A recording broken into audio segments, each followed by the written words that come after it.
Welcome to the 5-Minute English Vocabulary Podcast. My name is Herbert Lee, and I'll be your host.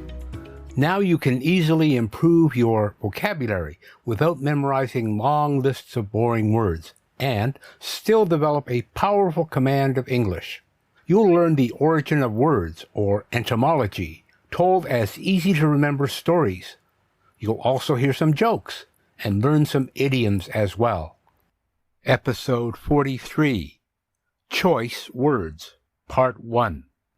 Are you tired of living in a world where words like amazing and awesome have infiltrated every conversation, leaving no room for imagination or creativity? Do you yearn for the days when language was rich with nuanced expressions and vibrant vocabulary? Well, my friend, fear not, for here is an episode that will indulge your penchant for linguistic marvels and cater to your proclivity for the artful use of words. Proclivity, Proclivity.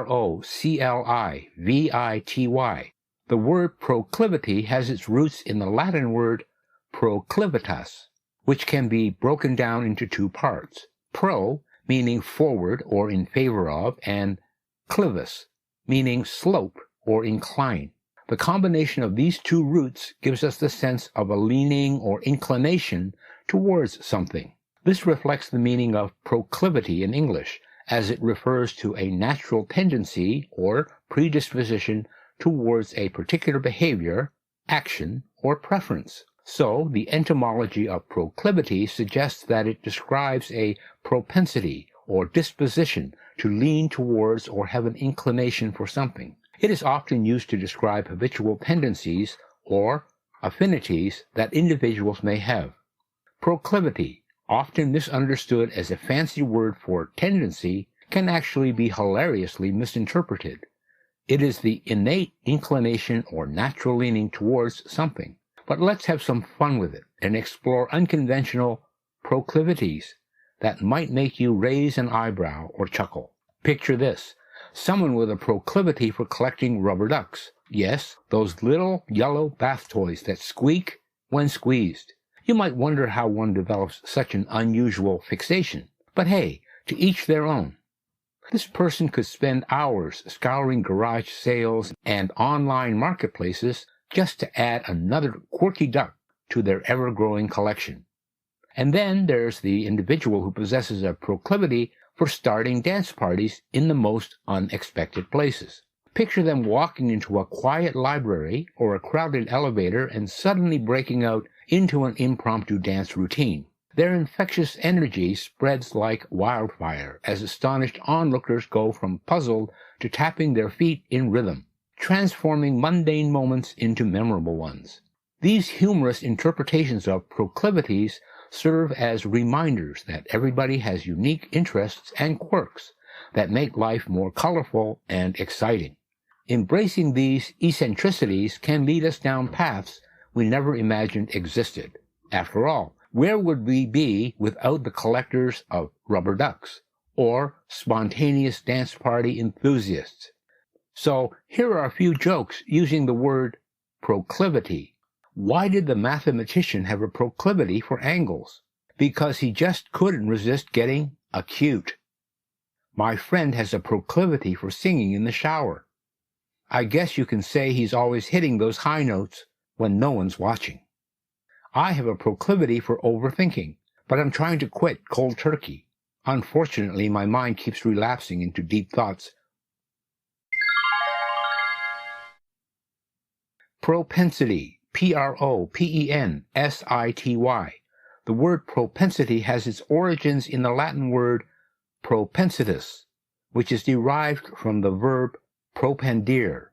Propendere consists of two parts, pro, meaning forward or toward, and pendere, meaning to hang or to weigh. When we combine these two roots, we get the sense of something leaning or hanging towards a particular direction. This perfectly captures the meaning of propensity in English, as it refers to a natural inclination or tendency towards a certain behavior, belief, or preference. In essence, the etymology of propensity suggests that it describes a predisposition or proclivity towards a specific course of action or way of thinking. It implies an inherent tendency to behave or lean in a certain way based on personal characteristics and attributes. Propensity, a rather fancy word that sounds like it belongs in a Shakespearean play or a law textbook.